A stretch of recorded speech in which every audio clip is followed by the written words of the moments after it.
Hi, my name is Kaylee Archuleta, and this is my presentation on developing digital citizenship. I'm just going to jump right in and first address what is digital citizenship. So I found a few articles from websites that I felt explained it best. The first is that digital citizenship is critical thinking and ethical choices about content and impact on oneself, others, and one's community of what one sees, says, and produces with media devices and technologies. That's Ann Kohler from netfamilynews.org. Next, the quality of habits, actions, and consumption patterns that impact the ecology of digital content and communities. That's from teachthought.com. And lastly, digital citizenship is the norms of appropriate responsible technology use. That's from digitalcitizenship.net. To me, after reading on it, it's just kind of like the proper use of technology.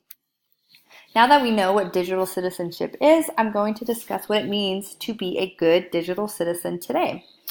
So I really like this acronym from digitalcitizenship.net, REP.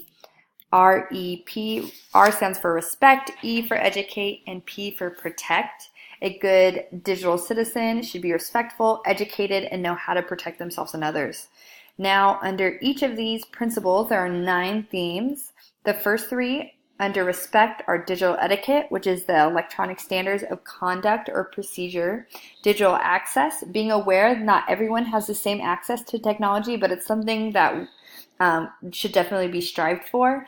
And then digital law, which is the ethical use of technology, ways that you can break the law, and which is like hacking, downloading illegal music, and plagiarizing.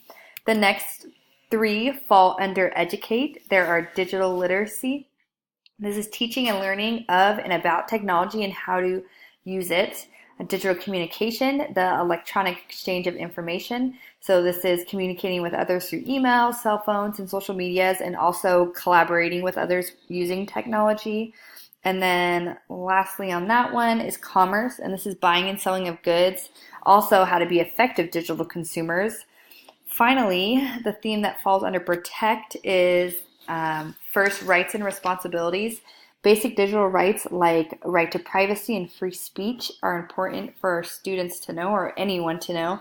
They also should know that our rights as citizens translates to the technology world. So any of our rights is kind of the same with technology.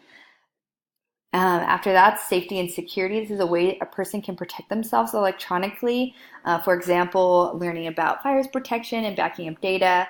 And finally, digital health and wellness.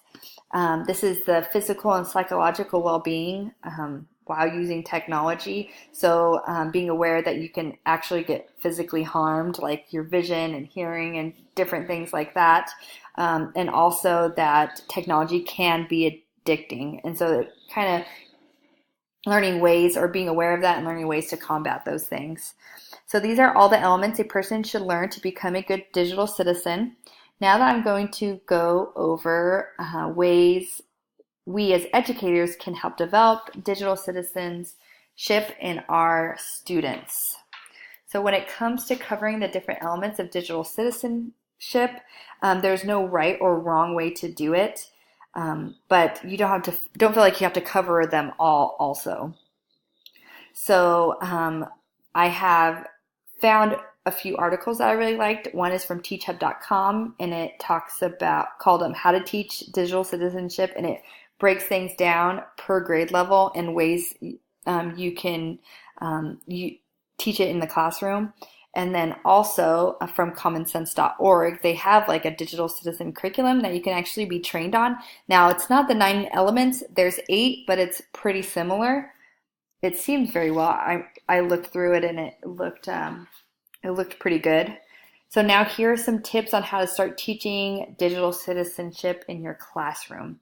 So the first thing you want to do is put posters up. This kind of sets the tone. Kids see it and something they can reflect on throughout the year, and it's going to start on day 1, especially when it comes to rules and procedures. When you're going over like being respectful to others, you also are going to talk about how you can be respectful when using technology. Like, just because you don't see the person doesn't mean that you don't need to respect them while using technology and things like that. Then and other ways are using literature. So there are tons of books. I have a few here showing that are for more of the lower elementary to kind of get talking about different situations using technology. The computer teacher from the Black Lagoon has a lot of different technological terms to get, and so it helps students get familiar with it. I also have a screenshot here. There's like videos on YouTube of books, and this one's from If You Give a Mouse a iPad, I think, and it's really good on things that that can be talked about when using technology. Also for like upper grades, finding articles to read and discussing and writing papers, argumentative papers on those. The next thing is videos. Videos, like I previously mentioned, you can find videos on books. There are also websites that have videos on digital citizenship elements.